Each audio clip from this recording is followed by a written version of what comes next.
Hello student, यहाँ पे आप देख सकते हैं 25 में इसमें भी ये क्वेश्चन दिया है, फिर अथवा करके दिया है। तो या तो आप ये करेंगे या तो जो अथवा में ये दोनों पार्ट दिया है ये दोनों करेंगे। ये नहीं कि अथवा चूज करें तो सिर्फ एक पार्ट, अगर अथवा चूज करेंगे तो ये दोनों करना होगा।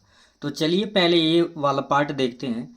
एक बहुमंजिले भवन के शिखर से देखने पर एक 10 मीटर ऊंचे भवन के शिखर और तल के औन्मन कोण क्रमशः 30 अंश और 45 अंश है। बहुमंजिले भवन की ऊंचाई ज्ञात कीजिए। आपका जो बहुमंजिला भवन है उस बहुमंजिले भवन की ऊंचाई ज्ञात करनी है। क्वेश्चन साइड में लगा दिया जाएगा। चलिए देखते हैं कि इसका सॉल्यूशन कैसे होगा। तो ये जो है ऊंचाई और दूरी का क्वेश्चन था। ऊंचाई और दूरी में सबसे जरूरी होता है फिगर बनाना। फिगर आपको समझ आ गया कि वो कैसे बनेगा, फिर क्वेश्चन तो इजी होता है। जैसे यहाँ पे मैं अलग से एक रफ डायग्राम आपको बना के दिखा रहा हूँ। कह रहा था कि एक बहुमंजिली भवन के शिखर से देखने पर एक 10 मीटर ऊंचे, यानी वो भी सी बात है कि जो आप देख रहे हैं जहाँ से वो ऊंचा है, और जो एक छोटा कोई इसके सामने भवन है, मतलब एक बहुमंजिली भवन ये मान लेते हैं। अब यहाँ से एक बार इसके शीर्ष को देखा जा रहा है और इसके नीचले वाले पार्ट को देखा जा रहा है, ठीक है। तो इसी तरीके से यहाँ पे इमेज मैंने बना रखा है। कह रहा था कि एक बहुमंजिला भवन था, तो ये मान लिया गया जो बीडी बहुमंजिला भवन है, और इसके सामने एक छोटा है हाइट में जो 10 मीटर का है, एक छोटा भवन है जिसकी ऊंचाई 10 मीटर है। साइड में क्वेश्चन देख पा रहे होंगे, 10 मीटर है को देखा जा रहा है एक बहुमंजिले भवन से। तो ऐसे आप बना लेंगे, ये इससे बड़ा होगा। इस बहुमंजिले भवन से 10 मीटर हाइट इसके जस्ट सामने रहेगा। तो कह रहा है कि जब 10 मीटर ऊंचे भवन को देखा जा रहा है तो एक बार इसके शिखर को देखा जा रहा है और एक बार इसके तल को देखा जा रहा है। तो कह रहा है शिखर और तल का जो औन्मन कोण है, औन्मन कोण जब ऊपर से नीचे देखते हैं तो औन्मन कोण बनता है। तो अभी सी बात है कि ऊपर से नीचे देखा जा रहा है, तो एक बार जब इसके शिखर को देखा जा रहा है तो 30 डिग्री 30 अंश का कोण बन रहा है, और जब तल को देख रहे हैं 45 अंश का, ठीक है। एक्चुअल में ये जो कोण बनेगा यहाँ से ये वाला 30 डिग्री है और ये वाला 45 डिग्री है, लेकिन एकांतर कोण होने की वजह से ये वाला एंगल इसके इक्वल और ये वाला एंगल इसके इक्वल हो जाता है, ठीक है। तो आई होप आपको इमेज समझ आ गया होगा कैसे बना है।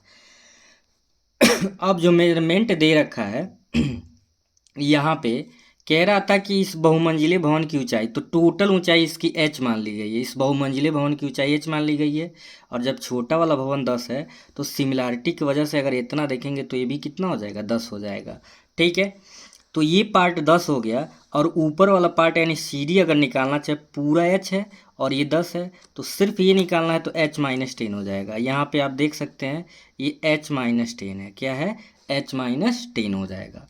पूरा जब h है और ये 10 है तो ये h-10, यानी 10 h में से 10 को सब्ट्रैक्ट करेंगे 10 को, तो h-10 आ जाएगा। और जब ये x मानेंगे तो सिमिलैरिटी की वजह से ये दोनों पैरेलल है, तो जितना डिस्टेंस इसका होगा उतना डिस्टेंस इतना। तो ये सारी चीज़ें, ये आपने x माना, ये 10 था तो 10 है, टोटल ऊंचाई h है, और जब ये 10 है तो ये भी 10 है, और जब h में से 10 को सब्ट्रैक्ट करेंगे h-10। इतनी बात आपको अच्छे से समझ जानी है।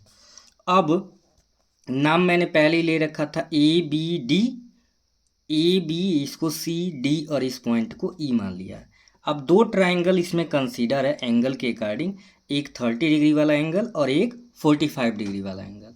एक एक एंगल को एक एक बार लेना है।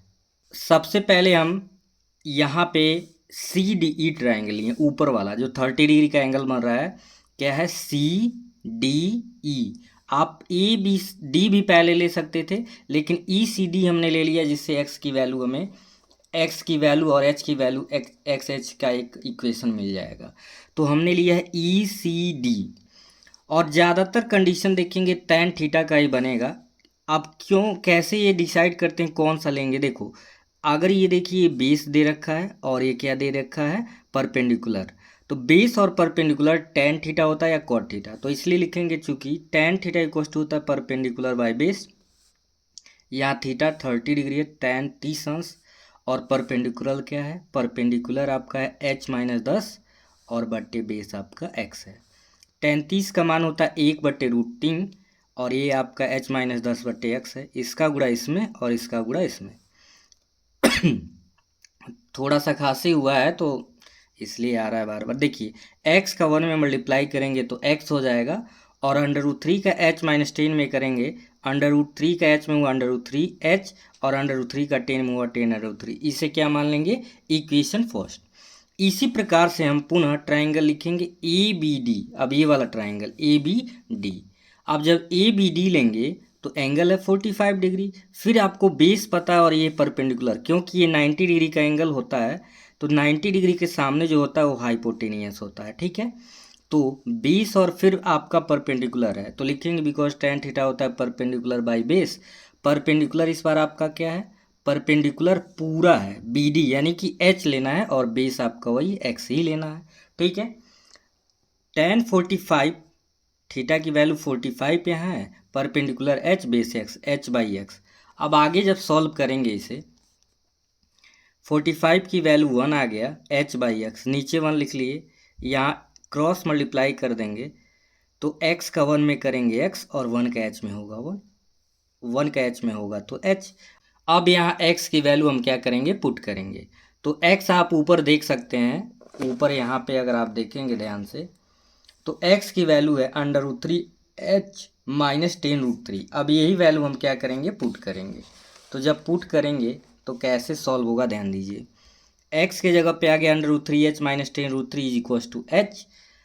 h को एक तरफ कर लीजिए, √3h प्लस इधर आया माइनस, और ये माइनस इधर जाएगा तो 10√3 हो जाएगा। इन दोनों में h कॉमन है, h कॉमन करेंगे √3 माइनस 1 और इधर 10√3। तो h की वैल्यू निकालना था √3 माइनस 1, इंटू में नीचे जाएगा 10√3 बाई √3 माइनस 1। अब हम कर देंगे हर का परिमेयीकरण, तो √3 माइनस 1 अगर होता है तो अपोजिट यानी माइनस है तो प्लस से, √3 प्लस 1 न्यूमिनेटर यानी अंश में और √3 प्लस 1 हर में। 10√3 का इंटू कर देंगे √3 प्लस 1, ऐसे ही मैंने लिख दिया है।